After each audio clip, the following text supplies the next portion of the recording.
Guides, Radhe Radhe. कैसे हैं आप लोग? मैं हूँ राधा रानी, यूट्यूब पर काम चलाती हूँ। आपका मेरे चैनल पर स्वागत है। आज मैं आप लोगों के लिए एक सुंदर सी बहुत ही प्यारी कथा लेकर के आई हूँ। आप लोग उसे श्रवण करेंगे तो आपका जीवन सफल हो जाएगा। भोलेनाथ की कथा है, आप लोग सुन सकते हैं। श्री शिवाय नमस्तुभ्यम। आप लोग, अब मैं अपनी कथा को स्टार्ट करती हूँ, सो आप लोग सुन सकते हैं। एक बार ऋषियों के शिव का वास्तविक ज्ञान का वर्णन किए, अर्थ का प्रकाश करने वाला, और यह उसी को प्राप्त करने वाला होता है। शूलपाणी भगवान शंकर प्रसन्न होते हैं। अब मैं आपको इसके प्राचीन काल में जो संवाद हुआ उसे बताता हूँ।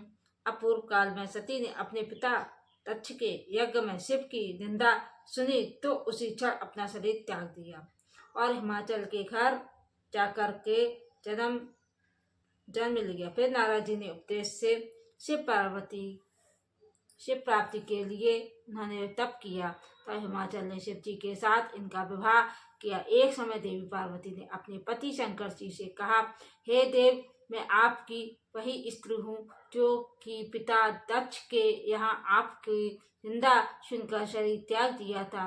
अब मैं हिमालय की पुत्री हूँ, अतः आप मुझे मंत्र दीक्षा से के विद्वान से विशुद्ध तत्व के ज्ञान का उपदेश दें। तब भगवान शंकर ने कहा, हे देवी, चलो मैं तुम्हें कैलाश शिखर पर विशुद्ध तत्व में स्थित करूंगा। तब वे दोनों कैलाश पर्वत पर गए और वहां उन्होंने पार्वती को प्रणव मंत्र से दीक्षित कर उन्हें शुद्धात्मा में स्थित किया। तब पार्वती की सखियों ने उन्हें पुष्प आदि से अलंकृत किया। तब उन्होंने शिव जी के प्रणव की उत्पत्ति के विषय में पूछा। पार्वती जी ने इस प्रकार पूछने पर शिव जी से इस प्रकार बोले। शिवजी ने कहा, हे देवी, प्रणव मंत्र सब मंत्रों का बीज है और वही बीज वृक्ष के समान सूक्ष्म से भी सूक्ष्म, बहुत स्थूल वेद आदि का सार और मेरा स्वरूप है। तही तीनों गुणों से परे सर्वज्ञ और सबका करता है। प्रणव अर्थात यह एक अक्षर का मंत्र है कि जिसमें सर्वगत शिवजी विद्वान है और संसार के यह समस्त वस्तुएं गुणमयी है। इस प्रकार का कुछ प्रणव का अर्थ ही है ओमकार स्वरूप जगत से शिवजी की सर्वप्रथम जगत के निर्माण करता है। शिव ही प्राण और रूप है और प्रणव ही शिव रूप है। यही शिव मंत्रों का शिरोमणि है। यह ओमकार ही मैं काशी में प्राण त्यागने वालों को देता हूँ। हे देवी, इस प्रणव मंत्र के ज्ञान से परम सिद्धि प्राप्त होती है।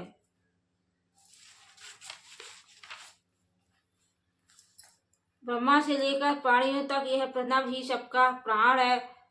बाद में यही ओम हो जाता है। इसी महान बीज के आकार के रजोगुण में से ब्रह्मा और ओमकार के सत्य गुण के पालन करने वाले हरि ओमकार पुरुष बीज तमोगुण से संहार करता से प्रकट होते हैं। जब इन महेश्वर का तिर्भाव होता है जो बिंदु रूप है और वह सब पर कृपा करने के लिए वही नाद रूपी है, इन्हीं पर ब्रह्मा का ध्यान करना चाहिए। श्री शिवाय नमस्तुभ्यम। आप लोगों से, अगर आप लोगों को मेरी कथा अच्छी लगी हो तो मेरे कमेंट में श्री शिवाय नमस्तुभ्यम जरूर लिखें। अगर मेरे चैनल पर पहली बार है तो सब्सक्राइब करना बिल्कुल ना भूलें। तब तक के लिए जय हिंद। मैं आप लोगों के लिए आगे भी बहुत ही सुंदर कथा लेकर के आऊँगी। श्री शिवाय नमस्तुभ्यम। Bye bye. राधे राधे।